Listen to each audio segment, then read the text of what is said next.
So query selector will return the first instance. Now the nature of what I'm going to pass is the same pattern I used for specifying CSS styles. For example, this is an ID. So an ID is going to be # projects. So # projects. So I can display this to the console. Projects. So this is what I have. So it's going to return is the same result that we've seen, but this is with query selector. Now this is this is okay. Another one is, so with this it doesn't really matter. For example, I can do the same thing with styles. For styles, documents dot query selector.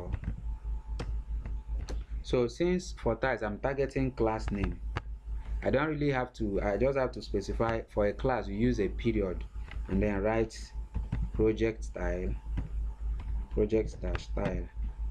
So for this is going to return the styles.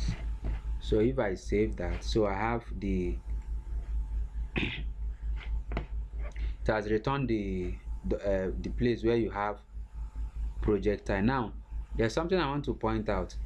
Now this projectile, they are supposed to be 3 in number.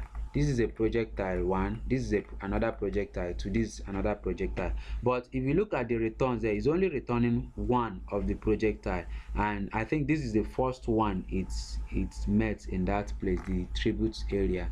So it's the first one, so it will only return the first element of the matching one. That's what query selector is. If there are more than 1, it will only return the first one it saw. Now to return all of them, there's another method I can attend, which is query selector all. So it will return all the matching elements with this. So when we run that, we now see that they are now 3 in number. So I consider this to be more efficient. The same style rules I use for CSS, I can use the same style rule in JavaScript to fetch elements, any of the elements I need to get. So this is how query selector and query selector all works. So another thing we can do with this is that we can create elements. We can create elements. Let's say, which element do I create? Span. Let me create a span and say documents. This document has a create elements.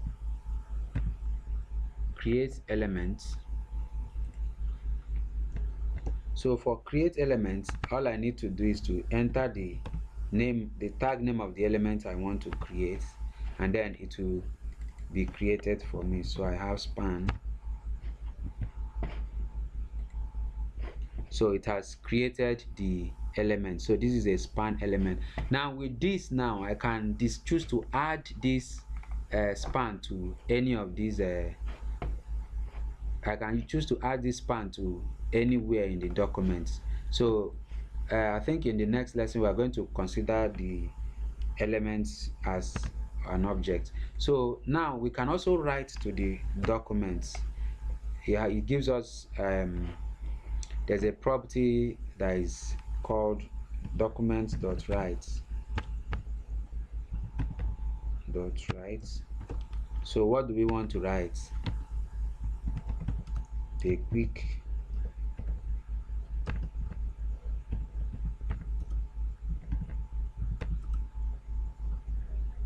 brown fox. I had intended to use capital letters actually. So I want to write the quick brown fox. So when I run this, I'm not supposed to be displaying that. So when I run this, so this is writing, but the challenge is that where it is writing it is color. So let me how do we figure this thing out? I need to write it in a visible place where it can be seen. Okay, sorry. This is it. It's already. I thought of writing at the bottom. If I remember, I'm already at the bottom because the JavaScript will render the page from top to bottom.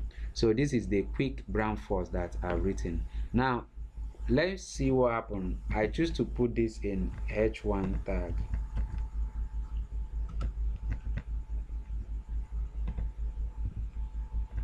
So I can put this in h1 tag, and then when I write, I have the quick brown fox. So with this, I can write to the browser using this documents dot write method. I can write to the browser. I can get elements from the browser. So this is one of the first lesson in this DOM manipulation tutorial. I really hope that you've got a grasp of what we've discussed. We basically, in summary, we said that the browser is an object. So if it's an object, that means it has properties and methods that we can make use of to manipulate the web page, and I've shown us that the window is one of those methods. And now this window is a top level object. It has a lot of properties.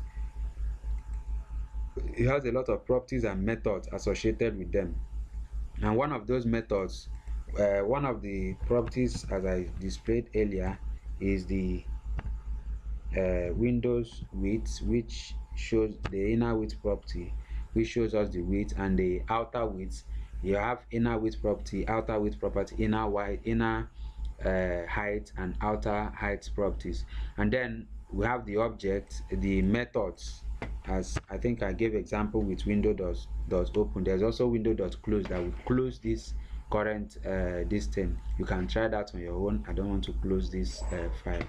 Then apart from the window object, it also has the windows.documents object, windows.documents object, which allows us to have access to the current document that is being loaded in the web page. So if we have access to this current document, then we can choose this document that is also giving us there is also an object of its own, so we can do a lot of things on it. We can get the URL, can get the title, we can get so many things. So we can also get any element of our choice from this document object.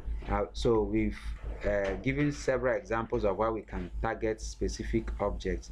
For example, you have the document.getElement by ID that gets the element that has the specified ID that is passed to it as a string. And then we have document.getElement by class name. And then remember that these methods are written in camel case notation, so you have to take note of that. We also have document.getElements by class names, and then we have these two, which in most of my script, this is basically what you will find.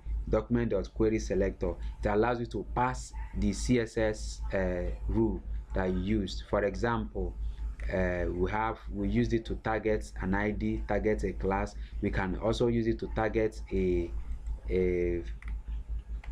property. Sorry, you can use it to target an element by tag name. So it doesn't really matter if you know the CSS rule controlling the elements you want. You can just use the query selector. The major difference is that while this will, if there are more than one that matches it, the query selector method will only return the first matching element. But if there are more than one and you want to get all, so the query selector all returns all the matching elements to it. Of course, there's no point using query selector all when you are referring to IDs, because IDs are supposed to be a unique in each document. So that's we can also write to the document using the document dot write method.